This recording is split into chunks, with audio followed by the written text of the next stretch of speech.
Hey everybody, welcome to Jacob's Quest, and today this is a spoiler-filled review for Season 2, Episode 6 of The Mandalorian called The Tragedy. Full spoilers, so obviously if you haven't watched it yet, go away right now. Okay, this episode was really, I think, the first episode that we... Maybe not the first episode, but this is one of the few episodes this season that we had no idea what it could possibly be about. We had used up all of our trailer footage, and I think the large majority of the rumors have already happened.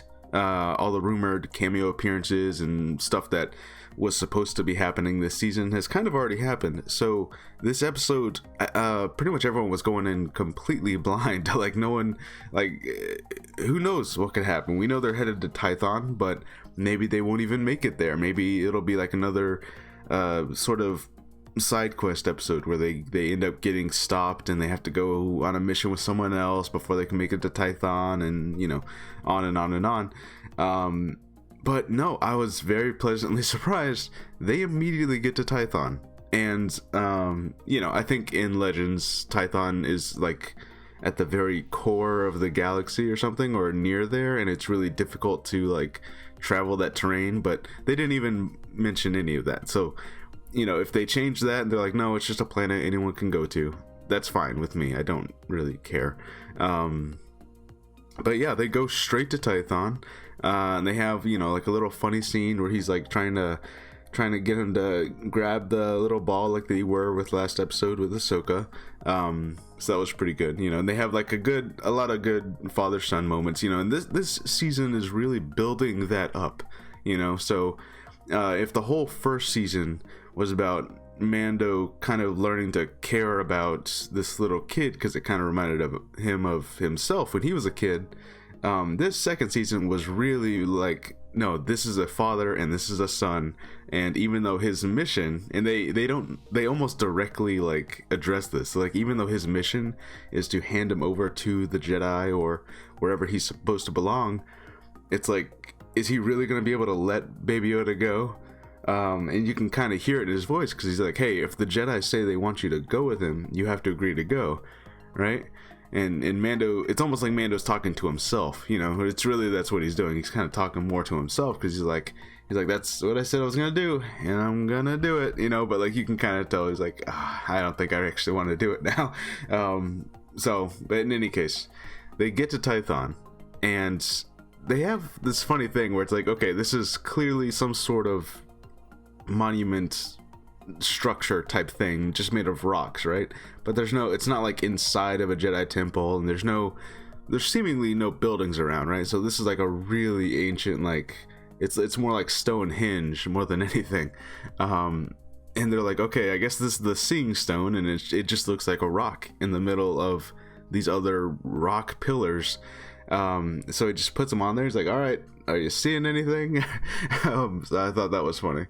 But you know, they sit there for a little bit, and then it starts to glow, and it starts to like, it's like a real Avatar The Last Airbender moment, because like the thing starts glowing, and then he's like in a trance. He's like inside of this big force field that's like sending out a signal. It looks like it's like this long pillar of light, which, you know, I'll go ahead and say now, that doesn't get addressed as to like what that did, or if he saw something, or if that, you know, if that really did send out a signal and someone else you know, like sensed that in the Force. I was kind of hoping that someone would show up at the very end, like, you know, maybe Luke or Ezra or somebody. I was kind of hoping that any kind of Force user would show up at the very, very end at this site saying like, oh, I thought I sensed something here, you know. But I'm sure that will get addressed, because that definitely sent out a signal of some kind. Something happened there. There were like some blue butterflies floating around the site. I'm sure people on Twitter will, you know, the symbolism of that or something. I don't know. In any case, that was pretty cool. And then who should show up but the Slave One and Boba Fett and Fennec Shand, which, you know, you see in the previously on these episodes where they like flashback to like what happened last time, and obviously that's always been like a good indicator of what they're gonna address. So when I saw the previously on had Finnick Shan's, that one scene from season 1 where everyone's like, oh, who's that picking up, or who's that checking on Finnick Shan's body, I knew they were going to address that in this episode, which was a surprise to me. But yeah, Finnick Shan and Boba Fett show up, and basically they just want the armor. They're there having a discussion, and Finnick Shan's like oh, I'm aiming at the child, and they kind of have like this little standoff for a second. And before they can even like agree to give Boba Fett back his armor or anything like that, they get interrupted again. The Empire's here. So these 2 landing ships show up, filled with stormtroopers, and they have a ton of great action scenes of all 3 of them just shooting everything down. Mando tries to get Baby Yoda out of Grogu. It's gonna be hard to break that. He's Grogu, Baby Yoda, whatever. He tries to get him out of the trance, but it's like a force field, so he can't actually touch it. So he goes up to it and it just knocks him back, and he actually gets knocked out for a good portion of the action, which was kind of funny because you see like all this action stuff happening, and then it cuts back to Mando, and I'm like, oh, he's just now waking up. Like he got knocked out. But in any case, Boba Fett at some point just heads straight to Mando's ship. He gets his armor back. He shows up with the armor on, and it's all really cool because now he's got the black like cloak underneath the armor. So that's definitely gonna be a new Boba Fett toy that we're gonna end up buying, because now you have your classic Boba Fett that had like the gray, what would you call it? Whatever you call it. He had like that gray suit underneath the armor, the bodysuit, but now he's got like this black cloak underneath it, so it's a lot more flowy, and he's got like, it's got like some I don't know, well, Vader elements almost, like with the flowy black parts underneath the armor and stuff. I don't know. It's pretty cool. That's gonna be a cool new toy that we all end up buying. Anyways, yeah, it was awesome. And then Moff Gideon's ship. I don't know what the ship is called. It's not a Star Destroyer. It's something similar to that, but it's smaller. It sends down some Dark Troopers, and they do name them Dark Troopers. 4 of them come down like Iron Man, like they were very Iron Man, and they just grabbed the baby. The baby had like finished his whole meditation thing, and he like passed out on the rock. They grab the baby and they leave.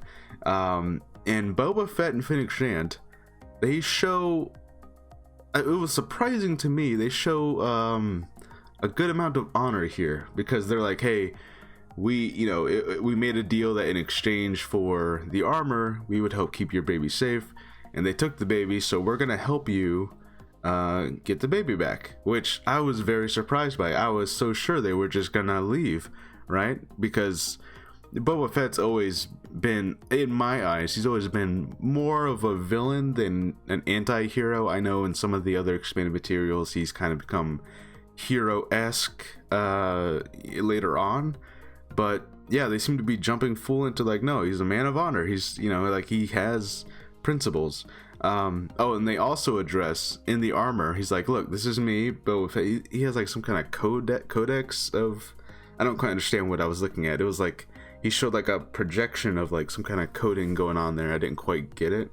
But in any case, he's like, look, this code right here is me, Boba Fett, and this code down here is Jango Fett, my father. And then Mando's like, oh, your father was a foundling. He's like, yeah, he even fought in the Mandalorian Civil War.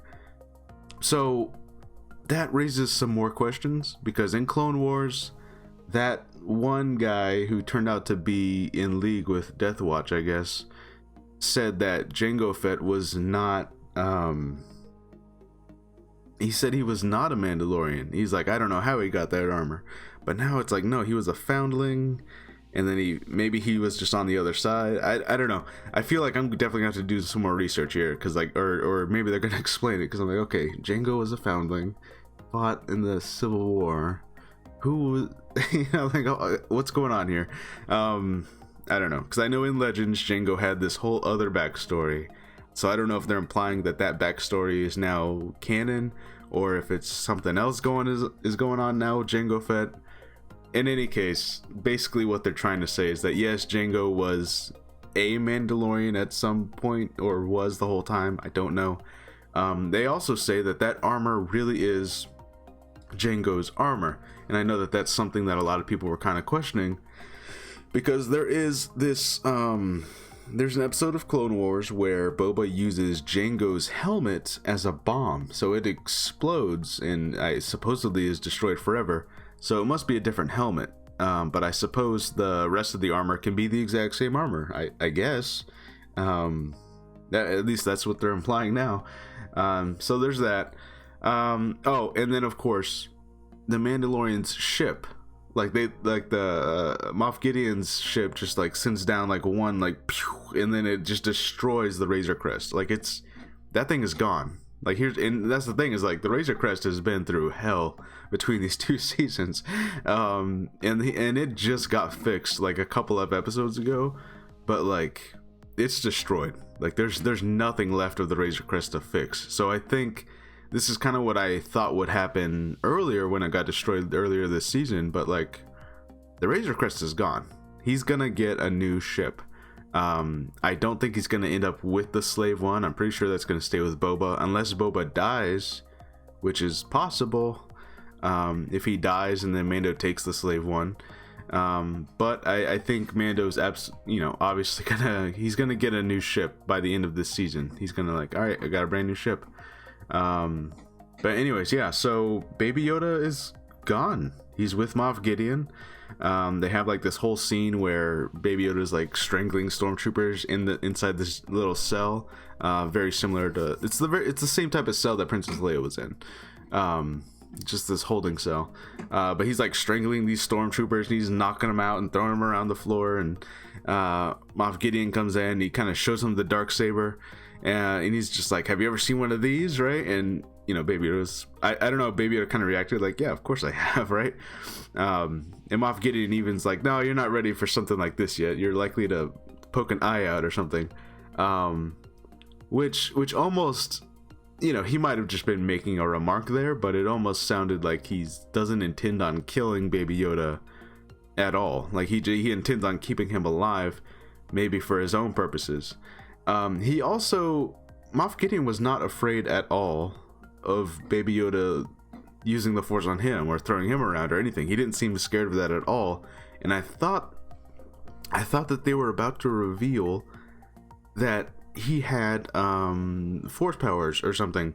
They didn't, but it seemed like they were about to. So that's interesting. And basically, he's like, "Hey, call Dr. Pershing." Oh, they stunned Baby Yoda. And then he's like, "Call Dr. Pershing, tell him we got our donor back."